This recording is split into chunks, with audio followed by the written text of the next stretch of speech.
Good morning. Morning. Okay. Yeah, that was wonderful. That song was a journey. It was wonderful. And it will tie in to the meditation, you'll see. So, in light of the fact that many of us here have acknowledged dissatisfaction with and even damage from our various religious upbringings, and in light of the fact that music has always been an integral part of our gatherings, and in light of the fact that we are a community that has always taken a position protecting the marginalized and most vulnerable among us, and because Kent has just returned from a joyous occasion in Ireland, I have chosen to speak about the Irish-born singer and musician Sinead O'Connor on this August morning. She died at the age of 56 in July. I always admired her signature voice like no other to this day, and I was inspired by her sometimes political, sometimes mystical songwriting, and by her expressive face, her eyes made more striking by her shaved head. I loved her musical collaborations with Peter Gabriel, Van Morrison and the Chieftains, her covers of Bob Marley songs, and her own distinctive catalog of original songs, many of them protest songs, some of them songs of love and regret. In the words of one of my favorite Irish writers, Colm Tóibín, about her voice, you can hear the sense of breaking glass, of breaking out, of opening space for others. This was what she meant, and this is what she did. She began at a time when those things she did were so necessary in Ireland, for somebody to emerge like that who would speak in that way. My daughter Chloe discovered Sinead while a teenager. This was a precious intergenerational bond for us, a musician we both loved. My sister Serena, 16 years younger than me and one of my indie music guides, closely followed Sinead's career in the many years after the artist had fallen out of grace with the music industry in the U.S. She was a musician in her soul. She never stopped writing and performing. Serena kept me abreast of what Sinead was doing later in her life, including the challenges she openly addressed about her mental and physical health, her conversion to Islam, her struggle to love herself despite being treated so miserably as a child, and despite being vilified for being an outspoken and confrontational woman on the stage and off the stage. She is perhaps best known musically for her cover of Prince's song, Nothing Compares to You, which was the #1 single in the world in the early 1990s. Many people remember her controversial performance in 1992 on Saturday Night Live, where she tore up a photograph of Pope John Paul II at the end of her cover of a Bob Marley song protesting racism entitled War. On that infamous night, O'Connor used the Bob Marley song as a form of protest against the Catholic Church of her homeland for crimes against the people of Ireland. I remember sitting on my sofa on a Saturday night and seeing her tear up the photo of the Pope in real time. I had already renounced much of what I had been taught as a Catholic schoolgirl, but I was never outspoken or defiant about it.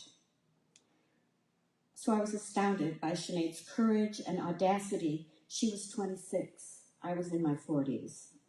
I remember feeling both admiration and dread on her behalf. The photograph she destroyed on camera was from her mother's bedroom. Sinead took the photo out of its frame and brought it to the studio with her with the intention of making a statement about the church in Ireland, which at that time completely controlled the government, and which she believed was a source of ongoing crimes against women and children. In the U.S., the backlash from speaking out against the Pope derailed her career. After the night of her performance on Saturday Night Live, she was mocked and slandered and threatened with violence for this irreverence, though she was right about the Church's war on women and children in Ireland, and as we have since learned in other countries, including our own country, where crimes by clergy against children were ignored, victims silenced, perpetrators relocated and unpunished. She expressed outrage on behalf of the country she loved. She once said, "Ireland is an abused child." She experienced crimes against women and children firsthand, both in the Catholic school of her childhood and in the Magdalene Asylum, a kind of Catholic reform school, and the infamous Magdalena laundries, where unwed mothers were sent if they had children out of wedlock. She saw what happened to girls and women there. She knew. She never expressed regret for her act of protest against the church on national television. She survived unspeakable abuse from her mentally ill mother, who violated and tormented her, and whom Sinead later forgave, describing her as a victim of the church's misogyny and cruelty. She was ahead of her time on the issue of generational trauma, trauma passed down in families, affecting the lives of children. She often said that music saved her, gave her a voice, and allowed her to express her rage and sorrow. All of the things that draw us to music and connect us and give our lives meaning and heal our wounds, these things were all deeply true for her, expressed in words and music. She was in fact a deeply religious and spiritual person. She was searching. She had questions. Her songs held a belief in redemption and the possibility of healing and overcoming and transforming.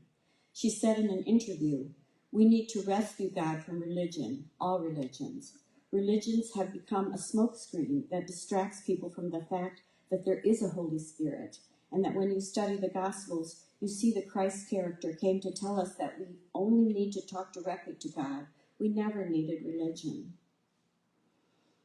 I will spare you a rundown of my favorite videos of Sinead performing, although I must mention one YouTube from a concert in San Francisco 6 years ago because of our musical guests here today.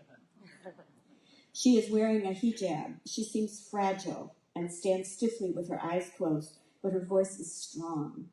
She is singing "This is the Last Day of Our Acquaintance," during which the audience sings along and shouts love and admiration and encouragement to her.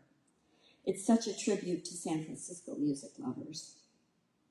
The last few years were unimaginably tragic for the artist. Her youngest son died in 2022 by suicide, and her husband died earlier this year.